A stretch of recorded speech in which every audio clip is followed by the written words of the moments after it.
Intermediate में पढ़ने वाले सभी विद्यार्थियों को एक बार मेरे यूट्यूब चैनल में पुनः वेलकम है। आज हम लोग यहाँ इंटरमीडिएट के पॉलिटिकल साइंस सब्जेक्ट से, जो कि हम इसे 2 पार्ट में रखे हुए हैं और 2 पार्ट में आपके बीच में उपलब्ध कराएंगे। और इस 2 पार्ट में एक पार्ट आपका लघु उत्तरीय का होगा जो अति लघु उत्तरीय प्रश्न के रूप में होगा, और दूसरा पार्ट आपका होगा जिसमें दीर्घ उत्तरीय प्रश्न होगा। तो इसमें लघु उत्तरीय प्रश्न में मैं कुल यहाँ पे 25 छोटे छोटे प्रश्न रखा हूँ, और यह 25 जो है अति उपयोगी आपके परीक्षा को ध्यान में रखते हुए हम यहाँ गेस किए हुए हैं, और इस गेस के आधार पर आप अपने परीक्षा में बेहतर कर सकते हैं। तो आइए हम देखते हैं इसमें कि जो अति लघु उत्तरीय जो प्रश्न है, इस प्रश्न में सबसे पहले मैंने यहाँ पे रखा हुआ हूँ कि गुट निरपेक्ष आंदोलन की आवश्यकता क्या है। तो सबसे पहले हमें यह समझना होगा कि गुट निरपेक्ष है क्या, तब हम इसके आंदोलन की आवश्यकता को समझ पाएंगे। तो संसार को अगर हम ऐसे देखते हैं, पूरे विश्व को देखते हैं, वर्ल्ड को देखते हैं, तो इसमें 20वीं शताब्दी में 2 विश्व युद्धों का सामना करने की नौबत आ गई थी, और 2 विश्व युद्धों का सामना पूरे विश्व को करना पड़ा था। जैसे प्रथम विश्व युद्ध और द्वितीय विश्व युद्ध। तो द्वितीय विश्व युद्ध के बाद संसार 2 गुटों में बट गया था।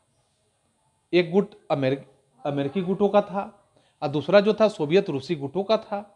तो यहाँ 2 तरह के गुट हो गए, यानी अमेरिकी गुट और सोवियत रूसी गुट, और दोनों गुटों के बीच यह लंबे समय तक शीत युद्ध भी चलते रहा, जिससे विश्व की शांति खतरे में पड़ने की स्थिति में आ चुकी थी। और विश्व युद्ध जो यह स्थिति था जिसमें शीत युद्ध कभी भी विश्व युद्ध को एक नया रूप दे सकता था, क्योंकि शीत युद्ध से ही विश्व युद्ध की शुरुआत हो सकती है, ऐसा रूप आ सकता है।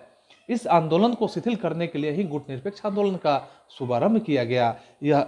यह आंदोलन जो है गुट निरपेक्ष आंदोलन, यह महाशक्तियों के गुटों को, या महाशक्ति जो है, जो भी विश्व की महाशक्तियां हैं, ऐसे महाशक्तियों के गुटों में शामिल होने का एक तरह का आंदोलन कहा जा सकता है।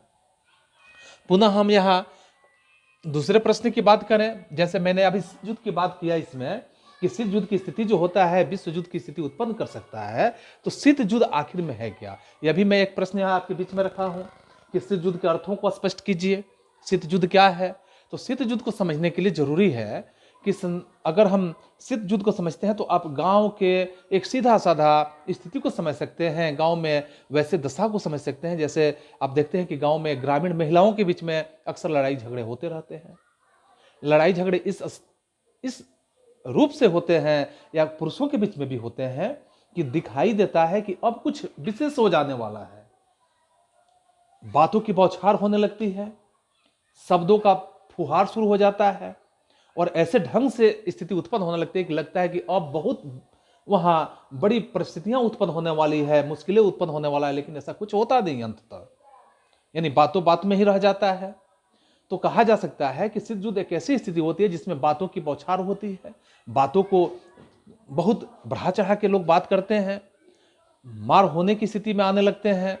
यानी वैसा ही जैसे 2 देशों के बीच में जो वाक युद्ध होते हैं, बातों का जो युद्ध होता है, वही तो शीत युद्ध कहलाता है।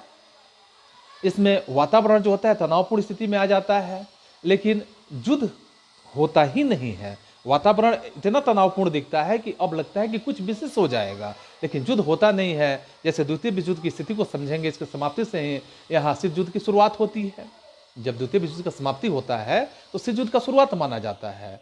ठीक इसी तरह से इस अवधि में पूंजीवादी देश जो है, पूंजीवादी देश और साम्यवादी देश आपसी शत्रुता को इस प्रकार से एक तनाव के रूप में अपना लेते हैं कि इस तनाव के रूप में हम देखते हैं कि वह शीत युद्ध होता है, और वे एक दूसरे को संदेह की नजर से देखने लगते हैं। एक दूसरे जो है कोई किसी पे भरोसा नहीं करता है, सभी एक दूसरे जो है पूंजीवादी देश, यहाँ पूंजीवादी देश है, साम्यवादियों को संदेह की नजर से देखते हैं, साम्यवादी देश हैं वो पूंजीवादियों को संदेह की नजर से देखते हैं। इन दोनों गुटों के बीच पूर्वव्यापी एक तरह से कहा जा सकता है कि रक्त रंजित रूप से, यह रक्त रंजित युद्ध नहीं छिड़ा, बल्कि विभिन्न क्षेत्रों में यह ऐसा स्थिति उत्पन्न होने लगा कि कहा जा सकता है दोनों महाशक्तियां उनके साथी देशों के साथ, जो उसका सहयोगी देश था, ऐसे साथी देशों में इन युद्ध में संलग्न रहे, और वे ऐसे स्थितियों में, ऐसे परिस्थितियों में क्षेत्र में विशेष अपने सभी देश के मददगार बने। लेकिन विश्व जो था, या तृतीय जो विश्व युद्ध है, इस तृतीय विश्व युद्ध से बच गया, अर्थात तृतीय विश्व युद्ध नहीं हो पाया। इसके बाद अगर हम देखते हैं यहाँ इसके बाद हम तीसरे प्रश्न को देखते हैं, जहां देखेंगे तीसरे प्रश्न में नाटो क्या है, सीटो क्या है। तो नाटो क्या है और सीटो क्या है, इन दोनों बातों को अगर हम समझते हैं तो दोनों अलग अलग यहाँ पे विषय वस्तु है, दोनों अलग अलग यहाँ जो संगठन है ये अलग अलग संगठन के रूप में हम जानते हैं। नाटो, जैसे नाटो का फुल फॉर्म आप देखेंगे, नाटो जो दिया गया है नॉर्थ अटलांटिक ट्रीटी ऑर्गेनाइजेशन, इसका फुल फॉर्म होता है, यानी कि नॉर्थ अटलांटिक ट्रीटी ऑर्गेनाइजेशन इसको हम कहेंगे। इसको हम कह सकते हैं कि उत्तर अटलांटिक संधि संगठन के रूप में हम हिंदी में समझ सकते हैं। इसमें अमेरिका है, इंग्लैंड है, फ्रांस है, कनाडा है, आइसलैंड है, नॉर्वे है, नीदरलैंड है। इसके साथ साथ हम देख सकते हैं कि ऐसे अटलांटिक संधि के रूप में बेल्जियम के रूप में हम देख सकते हैं, पुर्तगाल के रूप में देख सकते हैं, इटली के रूप में समझ सकते हैं। इतने देश इसमें जुड़े हुए हैं, यानी कि कुल मिलाकर इसमें 12 सदस्य देश हैं। लेकिन बाद में इसमें यूनान आ गया, यूनान भी इसमें जुड़ गया, तुर्की भी जुड़ गया तथा पश्चिमी जर्मनी भी इसमें शामिल हो गया। तो इस तरह से कहा जा सकता है कि संधि संगठन की मुख्य शर्तें अगर हम समझें कि इस नाटो का जो मुख्य शर्त है, किस शर्त पे संगठन चलता है, तो इसमें सबसे पहला शर्त है कि शांति के समय समय पर, यानी शांति के रूप में शांति के लिए विभिन्न देशों के एक दूसरे के आर्थिक सहयोग करने का प्रयास करेंगे, ताकि शांति की व्यवस्था बनी रहे पूरे देशों के बीच में, पूरे अंतर्राष्ट्रीय स्तर पर। तो एक देश दूसरे देश का सहयोग करेंगे। आपसी विवादों का दूसरी बात अगर समझते हैं तो इसमें देखेंगे कि आपसी विवाद जो है, आपसी विवादों को अपने आपसी ढंग से बातचीत के माध्यम से वे उसको सुलह करेंगे। तीसरी बात अगर हम समझे इसमें कि यदि कोई अन्य देश इनमें से किसी देश पर आक्रमण करने की स्थिति में आता है या आक्रमण करेगा, तो सब मिलकर उसका मुकाबला करने का काम करेंगे। इस 12 देश में मान लीजिए कि उसमें से एक देश किसी दूसरे देश पर आक्रमण करता है, तो बाकी यह संगठन का उद्देश्य था कि 11 देश एक तरफ हो जाएंगे और एक देश का मुकाबला करेंगे, अर्थात वह स्वतः ही कमजोर हो जाएगा एक देश। तो इस तरह इस संगठन का यह उद्देश्य था। फिर यहाँ चौथी बातों को अगर हम समझें तो प्रत्येक देश अपनी सैनिक शक्तियों के माध्यम से सैनिक संगठित करेगा और इस कार्य में अमेरिका भी उसकी सहायता करेगा। यह आपका नाटो का उद्देश्य रहा है। फिर हम यहाँ देखते हैं सीटो के बारे में कि सीटो क्या है, SEATO, सीटो। तो सीटो का अगर हम ऐसे फुल फॉर्म देखें तो हम समझ सकते हैं कि South East Asian Treaty Organization इसको हम कह सकते हैं, यानी कि हम इसका पूरा नाम हिंदी में समझें दक्षिण पूर्व एशिया संधि संगठन हम कह सकते हैं। इसकी स्थापना 1954 ईस्वी में किया गया था और ये 1954 ईस्वी में जब यह स्थापित किया गया तो संधि का मुख्य उद्देश्य था कि दक्षिण और पूर्व का जो एशिया में बढ़ते हुए चीनी वेग, इतना तेजी से चीनी वेग बढ़ते जा रहा था कि उसको रोकने का एक उपाय किया गया था इस संगठन के माध्यम से। और इस उद्देश्य के लिए अगर कहा जाए तो यथोचित तैयारी भी करना है। इसमें मुख्य रूप से देशों के रूप में देखेंगे कि फिलिपाइन है, थाईलैंड है, इंग्लैंड को इसमें जोड़ा गया है, फ्रांस को जोड़ा गया है, पाकिस्तान है, ऑस्ट्रेलिया है, न्यूजीलैंड है तथा अमेरिका आदि देश इसमें शामिल किए गए हैं। इतने देशों का यह संगठन है जिस संगठन को हम कहते हैं सीटो। तो इस तरह आपको याद रहना चाहिए, क्योंकि मैं छोटा और इसको मैं आसानी से आपको याद होने के लायक मैं प्रश्न यहाँ पे रख रहा हूँ। अगले प्रश्न की अगर हम तुलना करें तो अगले प्रश्न के रूप में देखेंगे सोवियत संघ का विघटन क्यों हुआ। तो सोवियत संघ का विघटन क्यों हुआ, इस पे अगर हम जिक्र करते हैं कि सोवियत संघ जो है ऐसे संघ के खेमे में अगर हम करें तो शामिल पूर्वी यूरोप है, पूर्वी यूरोप के 8 देश एक दूसरे के साथ यानी जमा होकर एक दूसरे के साथ मिलकर जनता के प्रदर्शन को देखकर साम्यवादी शासन को बदलने का महत्वपूर्ण योगदान दिया। शीत युद्ध के अंत में अगर हम कहें कि शीत युद्ध के अंत के समय सोवियत संघ को यह भली भांति सब चुपचाप देखना पड़ रहा था, यानी कि सोवियत संघ जो था यह सब चुपचाप देखते रहना पड़ा। और ऐसे स्थिति में किसी सैन्य मजबूरी से वह हम नहीं कहें तो हम कह सकते हैं कि बल्कि जनता की सामूहिक कार्यवाही के दबाव के कारण हुआ। अंत में हम यह कह सकते हैं कि स्वयं सोवियत संघ का विघटन अपने आप भी होने में इसमें कहीं अतिशयोक्ति की बात नहीं आती है, क्योंकि सोवियत संघ के विघटन के कई कारण अगर हम देखें तो अलग अलग रूप से हम समझ सकते हैं कि कई कारण था जो सोवियत संघ का विघटन हुआ। तो उस कारणों में हम देखें तो सबसे पहले कारण देख सकते हैं स्टालिनवाद का जो संगठन था, इस संगठन में विफलता की स्थिति उत्पन्न हो जाना या सोवियत संघ के विघटन का कारण बना। फिर हम दूसरी बात देखें तो दूसरी स्थिति को देखेंगे, दूसरे बिंदुओं को अगर ध्यान देते हैं तो सेवक तंत्रीय भ्रष्टाचार की बात हम करेंगे यहाँ कि सेवक तंत्रीय भ्रष्टाचार है। फिर हम यहाँ तीसरे बिंदु पर देखेंगे तो नस्लीय राष्ट्रवाद का उदय की बात करेंगे तो नस्लीय राष्ट्रवाद का उदय का कारण था। चौथे शर्त पे अगर हम देखें, चौथे बिंदु को देखते हैं तो पाश्चात्य उदारवाद का यहाँ उदय माना जा सकता है। या फिर हम पांचवें बिंदुओं पर विचार करते हैं तो मानव पूंजी की हानि की स्थिति को हम समझ सकते हैं कि मानव पूंजी की हानि था। तो इन तमाम कारणों के माध्यम से सोवियत संघ का विघटन हो गया। इसमें सोवियत संघ भी कम उत्तरदायी नहीं माना जा सकता है। फिर हम यहाँ अगले प्रश्न पर अगर हम विचार करते हैं कि सार्क से क्या अभिप्राय है, सार्क से क्या समझते हैं, तो सार्क के बारे में, सार्क को यहाँ एक और नाम से देखा जा रहा है कि यहाँ दक्षेस इसको कहा जा रहा है। दक्षेस का पूरा मतलब आप समझ रहे हैं कि दक्षेस का मतलब क्या होता है। यानी इसको हम कह सकते हैं दक्षिणी एशिया क्षेत्रीय संगठन, 10 हो गया दक्षिणी एशिया, 6 से हो गया क्षेत्रीय, 7 से हो गया संगठन, और दक्षिण एशिया क्षेत्रीय संगठन जिसको हम दक्षेस कह सकते हैं। तो इस तरह से सार्क जो है, सार्क के अभिप्राय क्या है, इसकी स्थापना का क्या महत्व रहा है, स्थापना का क्या उद्देश्य रहा है, इन तमाम बातों को अगर हम देखते हैं तो देखेंगे सार्क अथवा दक्षेस जो है, एक कहें कि दक्षिण एशिया जो क्षेत्रीय संगठन है अपना, अथवा एक संघ के रूप में हम समझ सकते हैं, जिनका गठन दिसंबर 1985 ईस्वी में ढाका में किया गया था। ढाका तो समझ रहे हैं कहाँ है, तो ढाका में किया गया था। इसमें भारत है, पाकिस्तान है, सदस्य देशों के रूप में हम समझेंगे कि इसमें भारत इसके सदस्य हैं, पाकिस्तान है, बांग्लादेश है, भूटान है, नेपाल है, श्रीलंका है, मालदीव है, और इस तरह से 7 देश इसके सम्मिलित सदस्य हैं। 7 देशों का सम्मिलित सदस्य रूप में इसे माना जाता है दक्षेस को।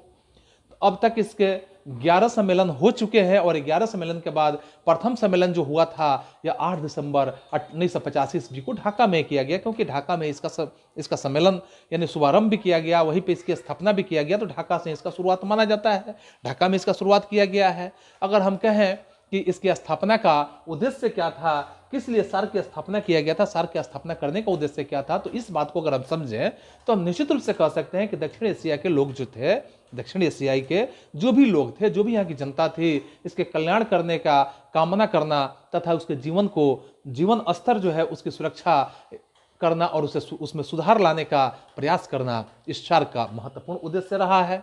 फिर हम दूसरी बिंदुओं को देखते हैं तो दक्षिण एशिया के आर्थिक विकास के बाद अगर हम बात करें, आर्थिक विकास की स्थिति को समझते हैं तो इसमें सामाजिक प्रगति तथा सांस्कृतिक उन्नति की प्राप्ति करना, और साथ ही साथ हम यह भी कहेंगे कि इस क्षेत्र के सभी जो व्यक्ति हैं इनके लिए प्रतिष्ठा के अवसर प्रदान करने का यह उद्देश्य बना सार्क, क्योंकि सार्क का यही उद्देश्य था। फिर हम तीसरे बिंदुओं की बात करते हैं तो तीसरे बिंदुओं पर देखेंगे दक्षिण एशिया के देशों में सामूहिक आत्मविश्वास उत्पन्न करना, आत्मविश्वास और आत्मनिर्भरता पैदा करना भी इसका एक उद्देश्य था। इसी को बढ़ावा देने का काम इसमें किया गया। फिर हम चौथे बिंदु पर बात करते हैं तो देखेंगे एक दूसरे की समस्याओं की पारस्परिक विश्वास जो है, इसमें सूझबूझ तथा अभिमूल्यन की दृष्टि से देखने की बात किया गया। यह तमाम बातें जो अभी मैंने जिक्र किया, यह सभी सार्क का एक अपना उद्देश्य होगा था।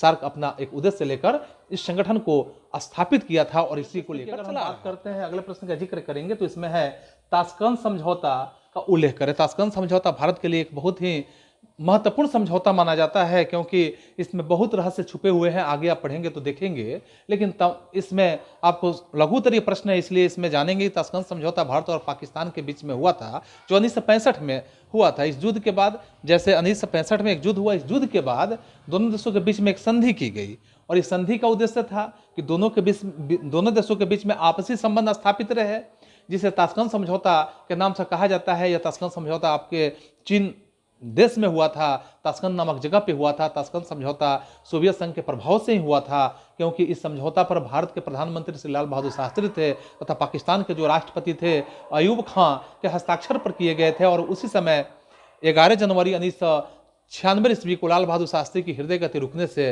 उनकी मृत्यु भी हो गई। तो इसलिए यह ताशकंद समझौता, और एक तरह से कहा जा सकता है कि भारत के लिए शोक समझौता भी माना जा सकता है, क्योंकि उसी दौरान हमारे देश के प्रधानमंत्री की मृत्यु होती है हृदय गति रुकने के कारण।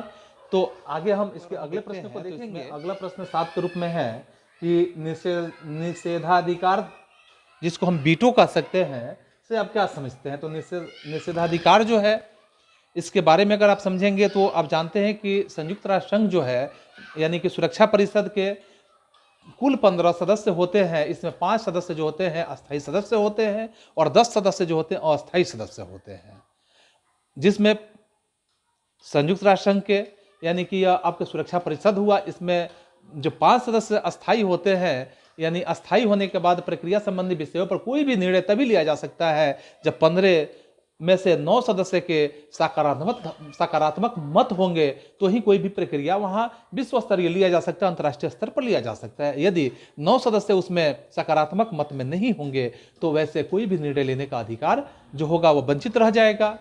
लेकिन अन्य महत्वपूर्ण जो भी मामले होते हैं उसमें आर्थिक या सैनिक कार्यवाही शामिल भी होते हैं, और खासकर किसी निर्णय के लिए 5 अस्थायी जो सदस्य होते हैं, 5 अस्थायी सदस्यों में जो सदस्य होते हैं उनका मत भी अनिवार्य होता है।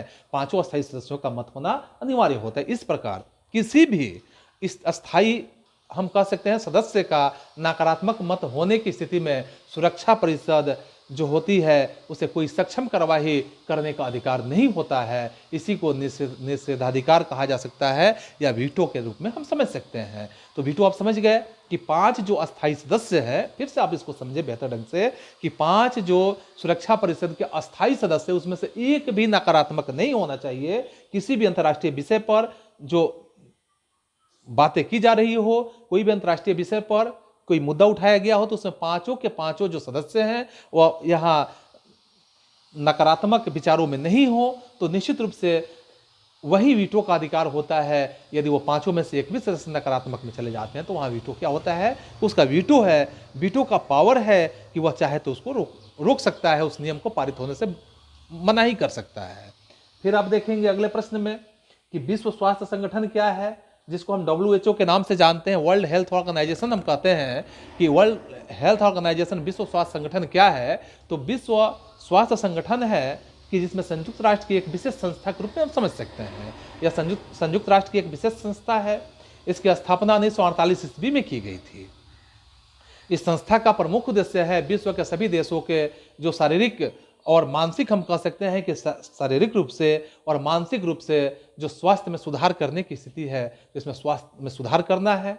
इसका मुख्य कार्यालय जिनेवा जो स्विट्जरलैंड में स्थित है, जिनेवा, तो जिनेवा में इसका मुख्य कार्यालय है। विश्व स्वास्थ्य संगठन की मुख्य उपलब्धियां आप देखेंगे तो कई रूपों में देख सकते हैं कि विश्व स्वास्थ्य संगठन की उपलब्धियां कई रूपों में आपको दिखेगा। इस रूपों में आप देख सकते हैं कि अलग अलग बिंदुवार आप समझ सकते हैं कि इसके उद्देश्य जो है, उद्देश्यों को पूरा करने के लिए नई नई औषधियों की खोज करना विश्व स्वास्थ्य संगठन का अपना एक दायित्व बनता है, कार्य बनता है। पुनः आप देखेंगे इसने नशीली वस्तुओं के प्रयोग की रोकथाम के लिए भी अनेक उपाय कर रखे हैं। तीसरे बिंदु के रूप में आप देखेंगे कि इसने विश्व में हैजे को खत्म कर देने का जो दावा किया है, तो बिल्कुल विश्व में हैजे को खत्म ही कर दिया है।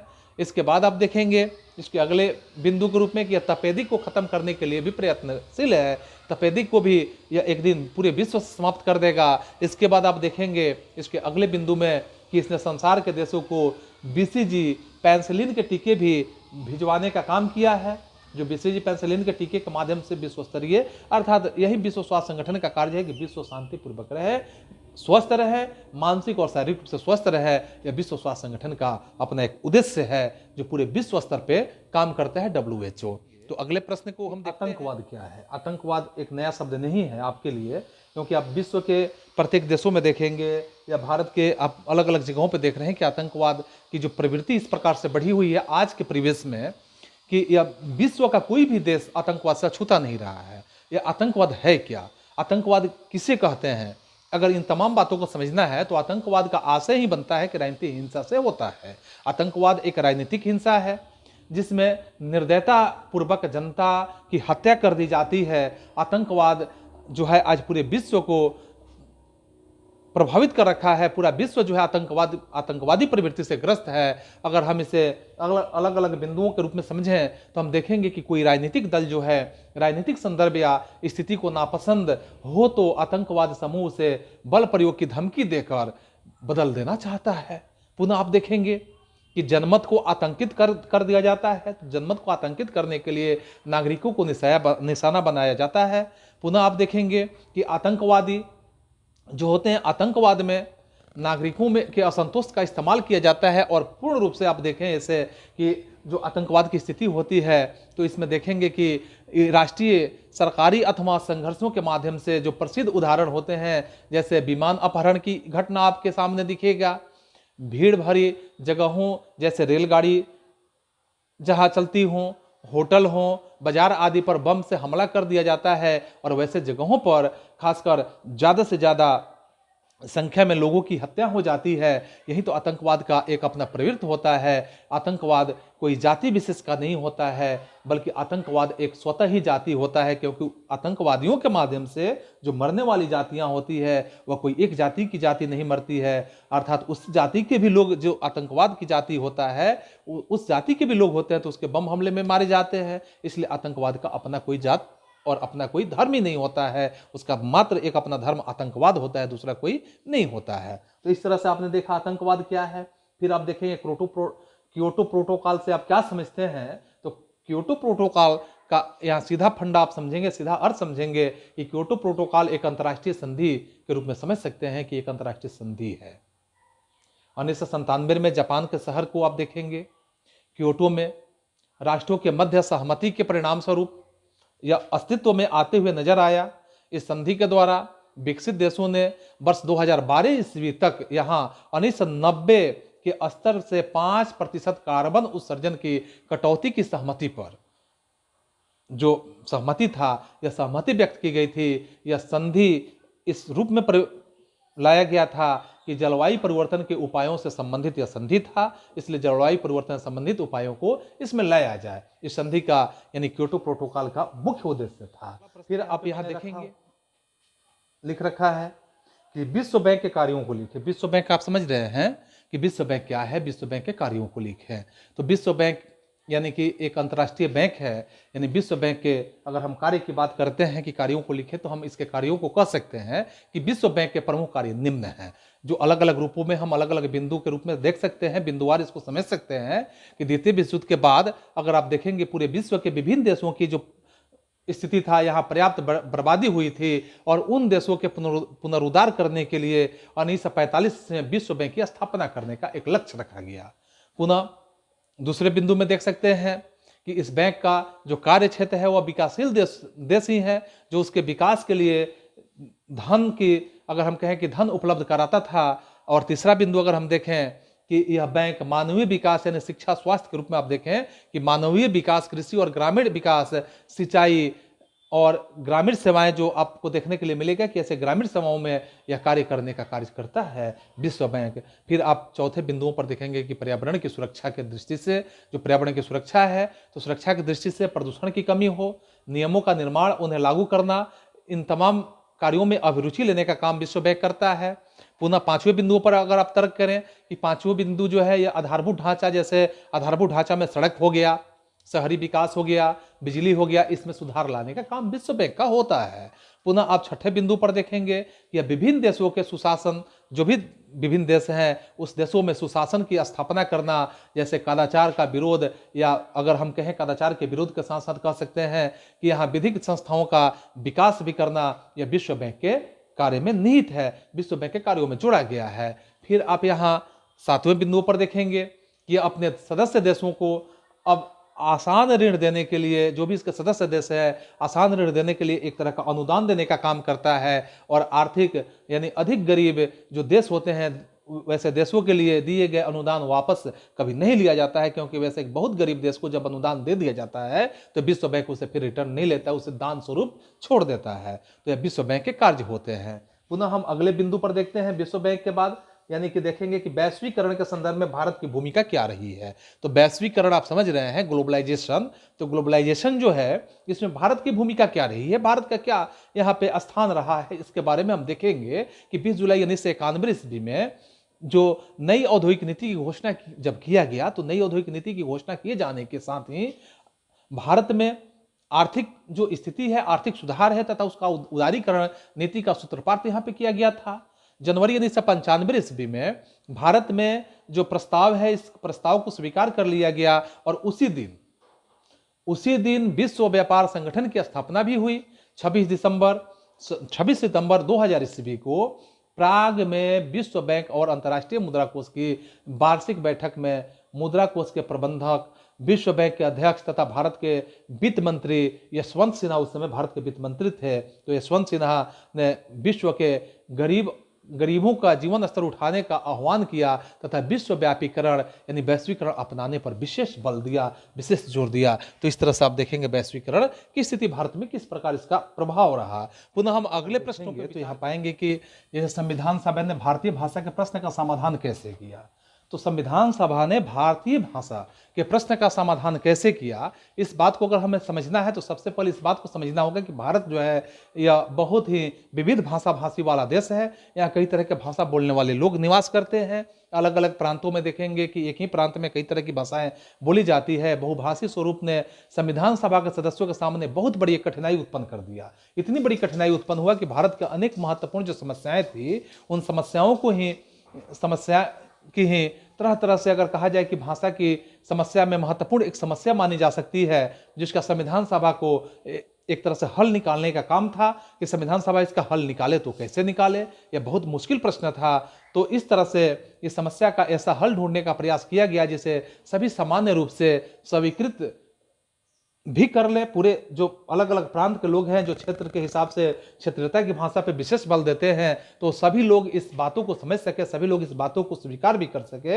यह बहुत बड़ी एक गूढ़ विषय था और यह प्रयास 3 वर्षों तक जारी रहा। 3 वर्षों तक लगातार इससे प्रयास होते रहा और इस प्रयास के तहत भारतीय संविधान की अंतिम बैठक में एक निर्णय लिया गया। अंतिम बैठक के शुरू में यह निर्णय लिया गया कि यह निर्णय के रूप में सभा के जो अध्यक्ष थे, अस्थायी अध्यक्ष रूप में समझ सकते हैं कि अस्थायी अध्यक्ष डॉक्टर राजेंद्र प्रसाद थे और अस्थायी अध्यक्ष के रूप में डॉक्टर सच्चिदानंद सिन्हा जी थे। तो इस तरह से अस्थायी अध्यक्ष डॉक्टर राजेंद्र प्रसाद ने इस बात को भली भांति ही कह दिया था कि भाषाई जो स्थिति है, अर्थात हम यहाँ कह सकते हैं कि भाषाई प्रावधानों को मतदान के लिए नहीं रखेंगे, क्योंकि यदि कोई निर्णय देश को स्वीकार न हुआ तो उसको लागू करना बहुत ही कठिन हो जाएगा और ऐसे स्थिति में लंबे वाद विवाद के बाद भाषा की समस्या पर निर्णय लिए गए और भाषा का प्रश्न है तो उस पर यह सहमति भी बनी कि देवनागरी जो लिपि है इसे ही रखा जाए, जिसमें हिंदी भाषा के सरकारी भाषा के रूप में स्वीकार किया जाएगा। इस पर बहुत विवाद भी हुआ, लेकिन इस देवनागरी भाषा को जो हिंदी है इसे स्वीकार अंततः किया गया। तो इस तरह से आपने देखा कि संविधान ने भारतीय भाषा के प्रश्न का समाधान कैसे कर लिया। संविधान सभा की बैठक ने, जो संविधान सभा की प्रथम बैठक में ही डॉक्टर राजेंद्र प्रसाद ने इस बात को स्वीकार करा। देखते हैं कि बहुदलीय व्यवस्था क्या है। तो बहुदलीय व्यवस्था, इस प्रश्न को समझने से बहुदलीय यानी दल में जो है बहुत प्रकार के जो दल होते हैं, यानी बहुत प्रकार के एक दल जिसमें नहीं हो, 2 दल नहीं हो, बहुत तरह के दल एक साथ कार्य करते हो, वैसे व्यवस्था को बहुदलीय व्यवस्था कहा जाता है।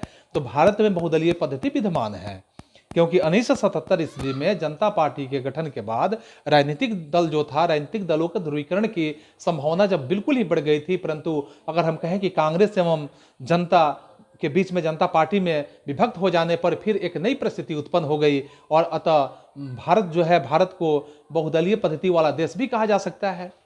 फ्रांस की स्थिति को देखेंगे, फ्रांस की स्थिति को समझेंगे तो इसमें बहुत से दल यहाँ मौजूद है।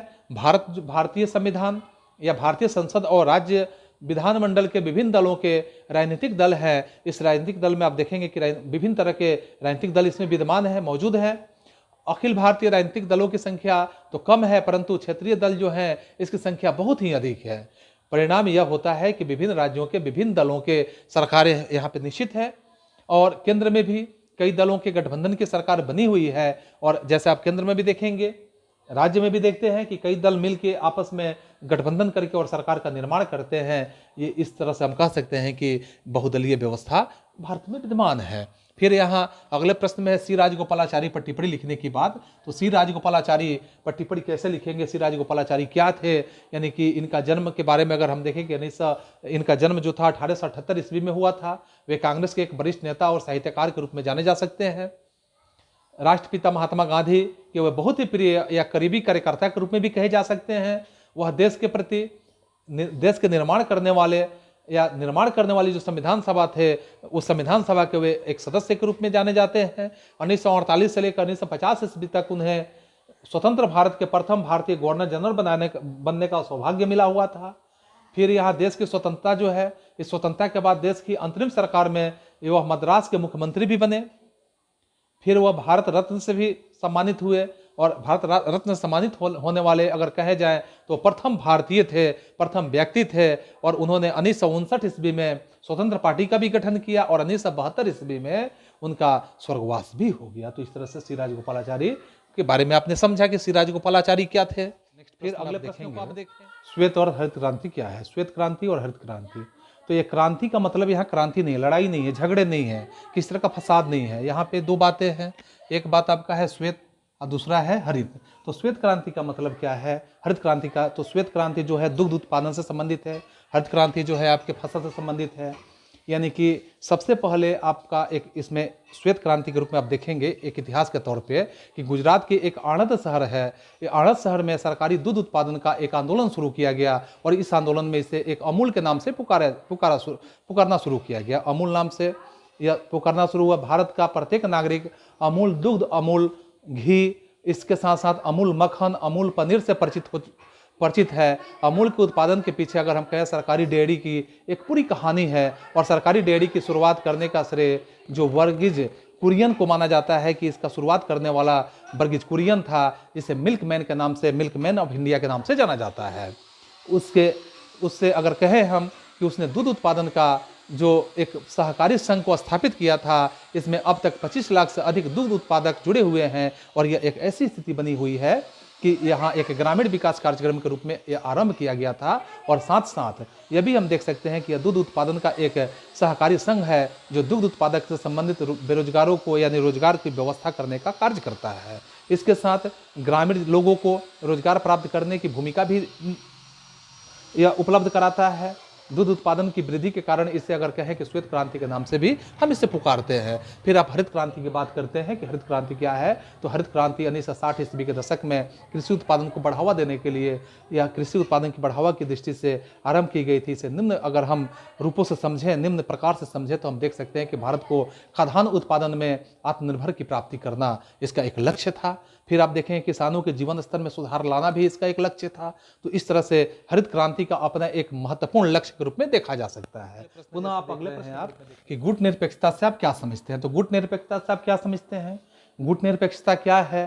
तो गुट निरपेक्षता के बारे में आप देखेंगे, गुट निरपेक्षता की नीति का अर्थ ही है कि किसी देश के रूप में अथवा राष्ट्र या अन्य जो बहुत से देशों द्वारा बनाए गए सैनिक गुटों में सम्मिलित न होना तथा किसी भी गुट या राष्ट्र के कार्यों की सराहना था निंदा करना या आंख बंद करके अगर हम कहें कि बिना सोचे समझे हम अगर कर लेते हैं तो ये बिना सोचे समझे हम नहीं कर सके।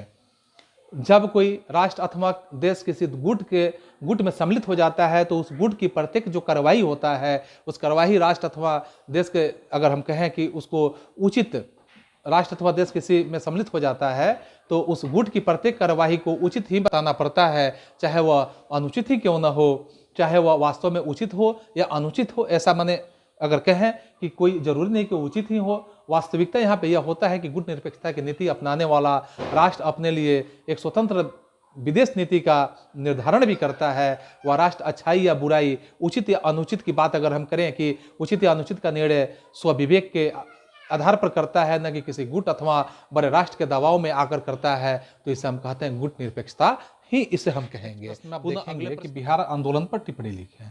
तो बिहार आंदोलन क्यों हुआ, बिहार आंदोलन होने का क्या उद्देश्य था, तो इसके बारे में आप निश्चित रूप से आसान शब्दों में समझ सकते हैं कि 1974 के जो मार्च का महीना था, इस महीना में बढ़ती हुई जो कीमतें थी, सामान की कीमतें, जिसमें हम कह सकते हैं कि खाद्यान्न के अभाव, बेरोजगारी और भ्रष्टाचार की स्थिति इस प्रकार से बढ़ी हुई थी कि बिहार यहाँ इसके खिलाफ में बिहार की जो जनता थी, बिहार के छात्र थे, छात्रों ने एक आंदोलन छेड़ दिया। और ऐसा आंदोलन हुआ किसानों के क्रम में उन्होंने जयप्रकाश नारायण, जिसे हम जेपी आंदोलन के नाम से कह सकते हैं, उस जेपी को बुलावा दे दिया गया। आंदोलन का प्रभाव राष्ट्रीय राजनीति पर बहुत ही बेहद ढंग से पड़ा और जयप्रकाश नारायण चाहते थे कि यह आंदोलन देश के दूसरे हिस्सों में भी फैले। जयप्रकाश नारायण के नेतृत्व में चल रहे आंदोलन जो था यह जेपी आंदोलन, इस चल रहे आंदोलन के साथ ही साथ रेलवे के कर्मचारियों ने भी एक अगर कहा जाए कि राष्ट्रव्यापी रूप से हड़ताल का एक आह्वान कर दिया, एक निर्णय ले लिया राष्ट्रव्यापी हड़ताल के लिए। इस देश के जो रोजमर्रा के कामकाज को ठप हो जाने का एक तरह से खतरा पैदा हो गया। 1975 ईस्वी में स्थिति इस प्रकार से हुई कि जेपी ने जनता के सांसद मार्च जो है इस तरह से कहे कि संसद मार्च का नेतृत्व भी किया। देश की राजधानी में अब तक इतनी बड़ी रैली, इतनी बड़ी जनसभा के साथ रैली नहीं हो पाई थी। जयप्रकाश नारायण को अब भारतीय जनसंघ के रूप में, यानी हम कहें कि कांग्रेस ओ कांग्रेस ओ के रूप में एक तरह से भारतीय लोक दल, सोशलिस्ट पार्टी जैसे गैर जो राजनीति थे, गैर कांग्रेसी दल भी यहाँ पे समर्थन जयप्रकाश नारायण को दे दिए। इस दलों ने जेपी के इंदिरा गांधी के जो विकल्प था, एक इंदिरा गांधी के विकल्प को जेपी को यहाँ पे खड़ा कर दिया और जयप्रकाश नारायण इंदिरा गांधी के विकल्प के रूप में खड़ा हुए। तो इस तरह यह बिहार का एक आंदोलन हुआ। बिहार के आंदोलन जो बहुत ही भयावह स्थिति उत्पन्न किया था, यहाँ सरकार गिरी, सरकार फिर से बनी और मध्यावधि चुनाव हुआ, कई तरह की इसमें परिस्थितियां उत्पन्न हुई। तो ये आपका बिहार आंदोलन की स्थिति है। पुनः आप अगले प्रश्न को देखते हैं कि राजनीतिक दल बदल से क्या समझते हैं। तो दल बदल का मतलब तो आप समझ रहे हैं कि दल बदल क्या होता है।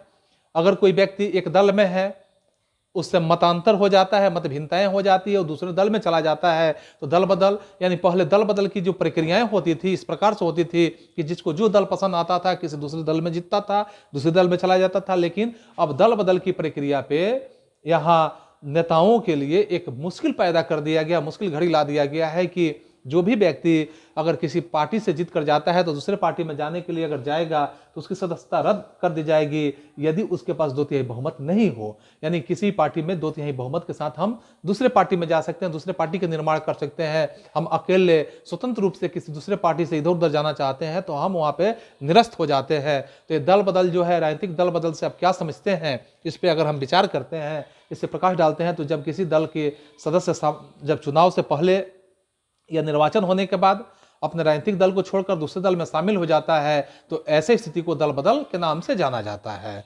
दल बदल अपनी राजनीतिक इच्छा की पूर्ति या पार्टी की अपेक्षित महसूस करने, जो पार्टी की उपेक्षित महसूस करने की स्थिति में कोई सदस्य पार्टी का सदस्यता छोड़ते हैं। पार्टी के आदेश के रूप में अगर कहा जाए कि आदेश के उल्लंघन के कारण पार्टी से उन्हें निकाल भी दिया जाता है। इसके अंतर्गत अगर हम कहें कि सदस्य अपनी मर्जी से भी पार्टी छोड़ सकते हैं। 1985 ईस्वी में जब संविधान का 52वां संविधान संशोधन किया गया तो इस संविधान संशोधन का लाकर दल बदल को रोकने का बेहद ही बेहतर ढंग का प्रयास किया गया, जो एक तरह से कहा जाए कि दल बदल यहाँ पे नाकामयाब साबित हुआ। पुनः यानी दल बदल का जो नियम बनाया गया वह दल बदल का नियम भी नाकामयाब साबित हुआ, लेकिन इसे फिर से पुनरीक्षित करते हुए 1991 ईस्वी में एक नियम बनाया गया जो संविधान संशोधन के द्वारा एक नया कानून लाया गया, जिसके अनुसार यदि कोई सदस्य दल बदल करेगा तो वैसे स्थिति में वह सदस्य की सदस्यता अपनी जो होगा वह खो देगा और किसी भी राजनीतिक दल के लिए यह अयोग्य होगा। अध्यक्ष का फैसला इस मामले में अंतिम ही माना जाएगा। तो यह दल बदल की स्थिति यहाँ पे आपके बीच में आया। पुनः आप अगले प्रश्न को देखें कि महिला सशक्तिकरण से क्या अभिप्राय है, महिला सशक्तिकरण से आप क्या समझते हैं। तो आज का दौर जो है महिलाओं का एक तरह से कहा जाए कि बिहार जैसे राज्य में महिलाओं के लिए तो और सशक्तिकरण की होड़ लगी हुई है। महिलाओं को और आरक्षित व्यवस्था किया गया है। महिलाओं को समाज में बराबरी का स्थान जो ऐसे मौखिक रूप से कहा जाता था अब यहाँ नियमावली के तहत दिया जा रहा है। आप देखेंगे शिक्षा के रूप में आप कई तरह के जो वैकेंसीज आ रहे हैं उस वैकेंसीज में देख रहे हैं कि महिलाओं को एकदम बिल्कुल बराबर का अधिकार दिया जा रहा है कि उस सीट पे पुरुष जा ही नहीं सकते हैं। यानी सशक्तिकरण का दौर इस तरह से जैसे 2001 में भारत सरकार ने महिला सशक्तिकरण के लिए एक राष्ट्रीय नीति घोषित की थी। इस नीति के उद्देश्य ही था, जो उद्देश्य को अगर हम अलग अलग बिंदुवार समझने का प्रयास करें तो देख सकते हैं कि एक बिंदु में देखेंगे कि सकारात्मक आर्थिक और सामाजिक नीतियों द्वारा ऐसा वातावरण तैयार करना जिससे महिलाओं को अपनी पूर्व क्षमता को पहचानने का मौका मिले और उसका पूर्ण विकास भी हो सके। दूसरी स्थिति था कि महिलाओं द्वारा पुरुषों की भांति राजनीतिक, आर्थिक, सामाजिक, सांस्कृतिक और नागरिक जो सभी क्षेत्रों में समान स्तर पर भी मानवीय अधिकारों और मौलिक स्वतंत्रताओं का कानून और वास्तविक उपभोग हो सके। फिर यहाँ चौथे बिंदुओं के रूप में देख सकते हैं कि स्वास्थ्य देखभाल के लिए प्रत्येक स्तर पर उन्नत शिक्षा की व्यवस्था करना, जीविका एवं व्यावसायिक मार्गदर्शन उपलब्ध कराना, रोजगार, समान पारिश्रमिक, व्यावसायिक स्वास्थ्य एवं सुरक्षा, इसके साथ साथ सामाजिक सुरक्षा और सार्वजनिक पदों में आदि में महिलाओं को समान सुविधाएं देने का प्रावधान किया गया। आप यहाँ चौथे बिंदु में देखेंगे कि न्याय व्यवस्था को मजबूत बनाकर महिलाओं के विरुद्ध सभी प्रकार के भेदभाव का उन्मूलन राष्ट्रीय नीति के अनुसार केंद्रीय तथा राज्य मंत्रालय को केंद्रीय राज्य जो स्तरीय महिला एवं शिशु कल्याण विभाग और राष्ट्रीय एवं राज्य महिला आयोग के साथ सहभागिता के माध्यम से विचार विमर्श करके नीति को ठोस कार्यवाही के रूप में परिणत करने के लिए समयबद्ध कार्य जो योजना थी यहाँ पे बनाई गई होगी। तो इस तरह से यानी बनानी होगी, यह व्यवस्थाएं इसमें लाया गया। फिर आप अगले प्रश्नों को यहाँ विचार करेंगे। मानवाधिकार शब्द सुनने से ही पता चलता है कि मानव जोड़ अधिकार यानी मानवाधिकार, मानव का क्या अधिकार होना चाहिए, इससे आप क्या समझते हैं, इसका क्या अर्थ है, इसका क्या औचित्य है, तथा भारत में इसका जो प्रबल समर्थक क्यों बना हुआ है भारत देश, इसके बारे में हम इसमें समझेंगे कि मानवाधिकार क्या है, भारत जो है इसका प्रबल समर्थक क्यों बना हुआ है। तो संयुक्त राष्ट्र की अगर हम बात करें, संयुक्त राष्ट्र की स्थापना का उद्देश्य केवल विश्व शांति की स्थापना करना ही नहीं था। सिर्फ विश्व शांति की स्थापना कर दिया जाए संयुक्त राष्ट्र का उद्देश्य था नहीं, बल्कि इसके साथ साथ मानव की उन्नति और विकास के लिए आवश्यक अधिकारों को दिलाना भी इसका एक उद्देश्य था।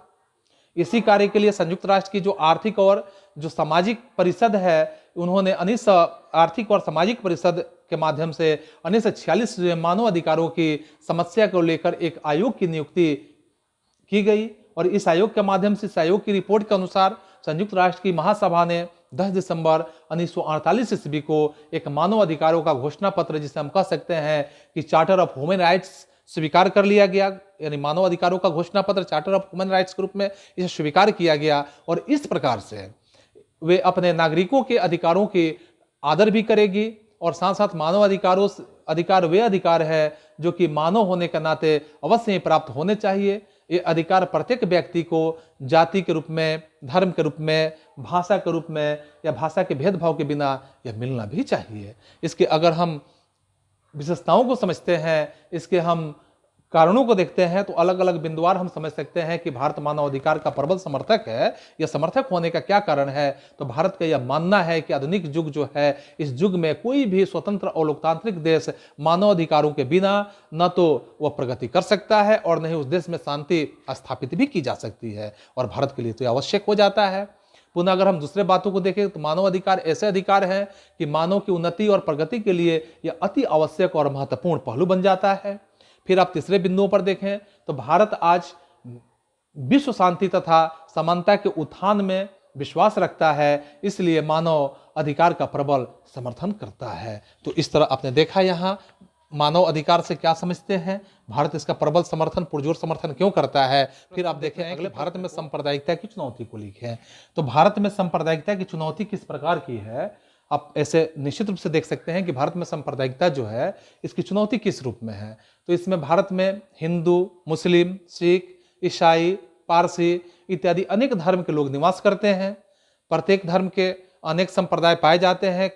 सभी धर्मों में अलग अलग प्रकार के उसमें उपधर्म भी पाए जाते हैं। यानी कि आप देखेंगे कि उस जातियों में उपजातियां होती है। एक धर्म के लोग दूसरे धर्म के ऊपर अगर कहा जाए कि लोगों पर विश्वास नहीं रखते हैं, अविश्वास की भावना सांप्रदायिकता का बढ़ावा देने का काम करती है। भारत में अनेक सांप्रदायिक दल पाए जाते हैं। इस दलों की राजनीतिक धर्म में अवसर पर जैसे इसी के इर्द गिर्द में घूमते रहती है। अगर हम यहाँ बातें करते हैं कि राजनीति और धर्म की बातें, तो राजनीति और धर्म की बातों को अगर हम दोनों को एक साथ समावेशित करते हैं तो सांप्रदायिकता का एक महत्वपूर्ण कारण यह भी बन जाता है कि राजनीति में धर्म घुसा हुआ है, धर्म समाया हुआ है। धार्मिक स्थानों का इस्तेमाल राजनीति के लिए किया जाता है। सांप्रदायिकता के बीज बोने का एक महत्वपूर्ण तत्व धार्मिक रूढ़िवादिता और ज्ञान विरोधी रवैया भी बना हुआ है। तो इस तरह से आप इसको डील कर सकते हैं कि गठबंधन राजनीति से आप क्या समझते हैं। गठबंधन की राजनीति आप समझे, साझा की राजनीति समझे, साझा राजनीति से क्या समझते हैं, इसके कारणों का उल्लेख करें। ऐसे करके प्रश्न आपका हो सकता है।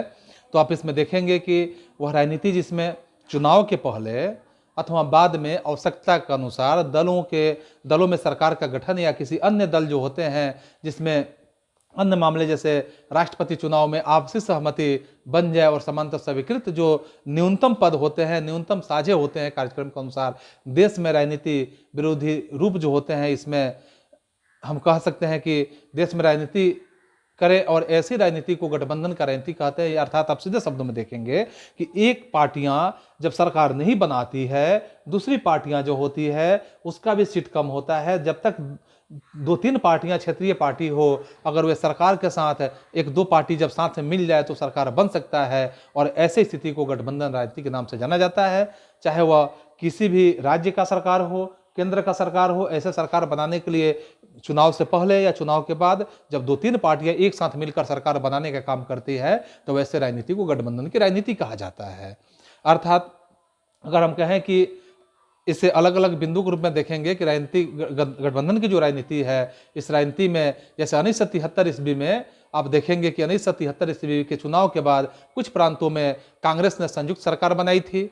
फिर आप तीसरे बिंदुओं में देखेंगे कि बीपी सिंह और चंद्रशेखर द्वारा संयुक्त मोर्चा सरकार गठबंधन राजनीति के एक अच्छे उदाहरण माने जा सकते हैं। चौथे बिंदु पर देखेंगे अटल बिहारी वाजपेयी के नेतृत्व में जो राजग है यानी राष्ट्रीय जनतांत्रिक गठबंधन, राष्ट्रीय जो जनतांत्रिक गठबंधन अथवा डॉक्टर मनमोहन सिंह के नेतृत्व में जो गठित प्रगतिशील गठबंधन है, जो संपर्क की राजनीति गठबंधन को यहाँ स्पष्ट करने का काम करती है, स्पष्ट करती भी है। नेक्स्ट आप प्रश्न को देखें तो ग्राम पंचायत कार्यों का वर्णन करें तो ग्राम पंचायत कार्यों में अगर हम देखते हैं कि बिहार पंचायत राज संशोधन अधिनियम जो 1990 के अनुसार ग्राम पंचायत के कार्यों की एक लंबी सूची बनाई गई। इस सूची में अगर कहा जाए कि कुछ मुख्य कार्य इस प्रकार से हम देख सकते हैं कि कौन कौन से सूची यहाँ बना ग्राम पंचायत के कार्यों के रूप में, तो सबसे पहले 1 नंबर सूची में देखेंगे कि कृषि प्रसार, यानी कि कृषि प्रसार का मतलब जैसे आप देखेंगे कि सहित कृषि यानी कृषि प्रसार सहित कृषि की बात की गई। दूसरी बिंदु पर देखेंगे लघु सिंचाई, जल प्रबंधन एवं नदी तट विकरण उद्योग। इसके बाद के बिंदु पर आप देखेंगे पशुपालन, मुर्गी पालन, मछली पालन इत्यादि बातें इसमें लाई गई। चौथे बिंदु पर देखेंगे लघु उद्योग, खादी, ग्रामीण और कुटीर उद्योग। 5वें बिंदु पर देखेंगे ग्रामीण आवास। 6ठे पे देखेंगे कि पेयजल।